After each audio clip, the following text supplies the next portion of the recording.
Russia has launched a major missile attack on Ukraine's second largest city, with at least 3 people reported killed.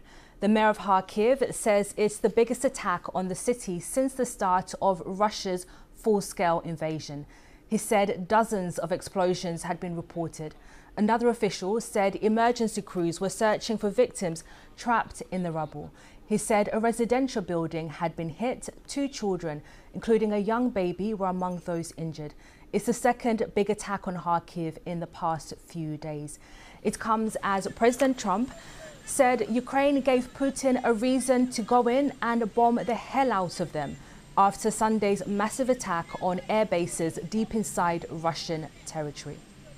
Well, they gave Putin a reason to go in and bomb the hell out of him last night. That's something I didn't like about it. When I saw it, I said, here we go. Now it's going to be a strike. Well, let's go live now to Kyiv and speak to our correspondent there, Paul Adams. Paul, what do you make of what the mayor of Kharkiv had to say, saying that this is the most powerful attack on the region since the start of the full-scale invasion? How fair an assessment is that?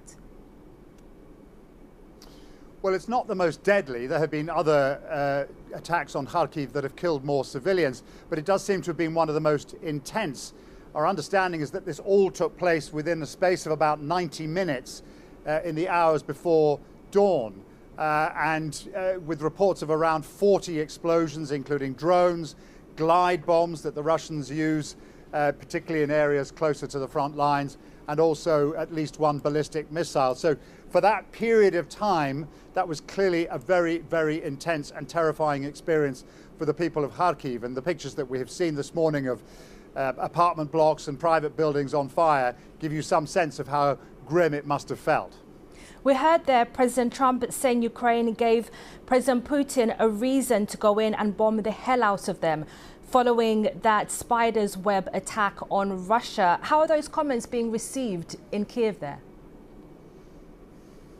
You know, Ukrainians are extremely wary of hearing this kind of language, that somehow things that they do to attack Russia trigger retaliation. I mean, after all, the night before Operation Spider's Web, Russia launched 472 drones over Ukraine. You know, this has been going on for more than 3 years. What on earth does Donald Trump think that Ukraine has been experiencing night after night for all of this time? I think it's clear that when he spoke to Vladimir Putin just a few days ago, President Putin bent his ear probably about Operation Spider's Web, which was clearly a massive humiliation for the Russian Air Force, but also about an alleged attack on a passenger train inside Russia, a train that was heading in the direction of Moscow that crashed into a bridge that had been blown up, killing 7 civilians. The Russians say that that was an act of terrorism by Ukraine. They have yet to provide any evidence for that, but clearly that's what one of the things that President Putin was telling Donald Trump about. Paul, thank you. That's the BBC's Paul Adams in Kyiv there. Well, let's bring in Mykola Beliskov, who's a research fellow at Ukraine's National Institute for Strategic Studies, which is part of the Department of Defense Policy. He's in Kyiv as well. Thank you for joining us on BBC News. So we've seen 2 days of major Russian strikes on Ukraine. Is this Russia's retaliation for that spider's web attack on its territory? Well, the way people are putting it, as for me, is a justification for the Russian acts. There is a saying in Ukraine that demonstrates the absurdity of this justifications, that says that if Ukraine stopped fighting, there would be no Ukraine.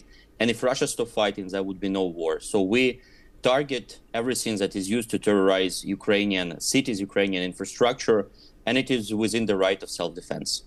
So in that regard, what do you make of President Trump's comments that Ukraine had given President Putin a reason to go ahead and bomb the hell out of them? And what does that mean in terms of Kyiv's relationship with Washington, D.C.?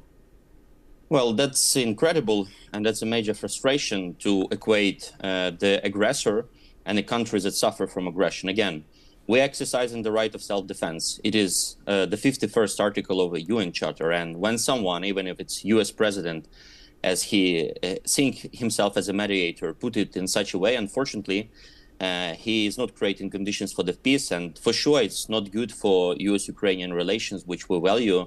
So that's incredible and frustration. And what do you make of these missile attacks? Is there a strategic value to them in terms of what's happening on the ground in the war? Because we keep hearing about a Russian summer offensive. What's happening on the front lines at the moment? Well, these are two separate acts. They exist in a parallel. So Russia is waging so-called total war. With total war, you deliberately target civilians, civilian infrastructure, areas to undermine the moral, to make life untenable, maybe to create the situation when Ukrainian citizens would pressure Ukrainian government to negotiate on Russian terms. But it has nothing to do with the front line. And within the front line, Russians trying to advance, and we try to arrest them. And these are just two parallel stories. And Russian attacks against civilians, it's part of the total war approach that thus far is not delivering to them. But unfortunately, Russians still don't come to the conclusion that it's futile to do this total war. And we continue to see images coming in from Ukraine, and we hear reports of civilians having to take cover. When you have these constant missile attacks, and of course those alerts for Ukrainians to really go into bunkers, how does it affect the life of civilians in the country? Again, that's a part of Russian approach to make life unbearable. You know, sleep deprivation, it's a major problem, and it has a cumulative effect. When you do not sleep enough, your cognitive and physical abilities decline. And again, it's very vicious intent of the Russians to undermine Ukrainian moral, but thus far it proved to be counterproductive. Thank you very much. That's Ihor Terekhov there from Ukraine's National Institute for Strategic Studies. Thank you.